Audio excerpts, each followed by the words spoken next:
আমরা ডিগ্রি পড়ব। ডিগ্রি তিন প্রকার আমরা জানি, পজিটিভ ডিগ্রি, কম্পারেটিভ ডিগ্রি এবং সুপারলেটিভ। কিভাবে সুপারলেটিভ থেকে পজিটিভ, পজিটিভ থেকে সুপারলেটিভ, কম্পারেটিভ করা যায় সেইগুলোর একটা বেসিক একটা রুলস আমি দিব। দেখুন, আমরা যদি বলি যে একটা সেন্টেন্স লিখি, he is the best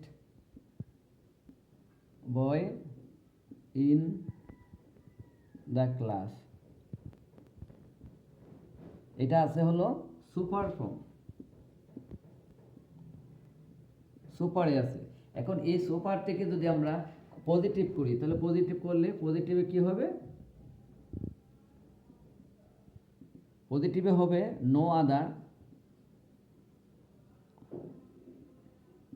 other boy in the class. তাহলে টু বি ভার্ব হিসেবে আছে ইজ, তারপরে একটা এজ বসবে, তারপরে অ্যাডজেক্টিভের positive form good as he. যদি আমরা এই সেন্টেন্সটাকে যদি কম্পারেটিভ করি তাহলে কি হবে? কম্পারেটিভ যদি হয় তাহলে সাবজেক্টে থাকবে ইজ, হি ইজ, তারপর হলো বেস্টের কম্পারেটিভ ফর্ম হবে better, is better than any other boy in the class. তাহলে সুপারলেটিভ থেকে পজিটিভ এবং কম্পারেটিভ করার নিয়ম, প্রথম হলো নো আদার বসবে, তারপরে সুপারলেটিভের পরের যে অংশটা হবে সেটা, তারপর টু বি ভার্ব, এজ, তারপরে অ্যাডজেক্টিভ ফর্ম, তারপরে এজ, তারপরে সাবজেক্ট। আর কম্পারেটিভ করার জন্য সাবজেক্টই থাকবো, টু বি ভার্ব থাকবে, শুধু এই অ্যাডজেক্টিভ ফর্মে সেটা হয়ে যাবে শুধু কম্পারেটিভ ফর্ম। তারপরে এই অ্যাডজেক্টিভের পরে দেন এনি আদার বসবে, তারপরে বাকি অংশ।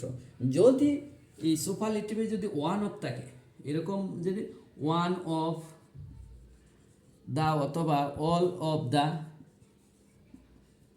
তাহলে কি হবে? তাহলে এটার নিয়মটা কি হবে? যেমন আমরা এটাকে একটা সেন্টেন্সটা বলতে পারি, এটা দিয়ে বলতে পারি যে he is one of the best boys in the village. এটা আছে সুপার ফর্ম। এই সুপার ফর্ম থেকে যদি আমরা পজিটিভ করি তাহলে শুধু নো আদারের পরিবর্তে শুধু ভেরি ফিউ হবে, যে ভেরি ফিউ, তারপরে যে বলছিলাম একটা বার্ব হবে, ভেরি ফিউর পরে যে নো আদারের পর যে অংশটা হবে বয়েজ, তাহলে কি হবে? এই যে বয়েজ ইন দ্য ভিলেজ, তারপরে হবে এই বার্ব হবে, বার্ব ইজ থাকলে হয়ে যাবে আর, অর্থাৎ বার্ব সিঙ্গুলার থাকলে হয়ে যাবে প্লোরাল, তারপরে এজ, তারপরে হবে যে গুড, তারপরে এজ, তারপরে হি। যদি আমরা এটাকে কম্পারেটিভ করি তাহলে কি হবে? কম্পারেটিভ যদি করি তাহলে সবই সাবজেক্টই থাকবে, হি ইজ, তারপর হবে বেটার দেন, এই জায়গায় এনি আদার জায়গায় মোস্ট আদার হবে, most other boys in the village. অর্থাৎ যদি এই দুইটা নিয়মই হলো প্রত্যেকটার ক্ষেত্রে, যেমন সুপারলেটিভ থেকে পজিটিভ করতে গেলে ওয়ান অফ থাকলে ভেরি ফিউ, আর কম্পারেটিভে হবে দেন মোস্ট আদার।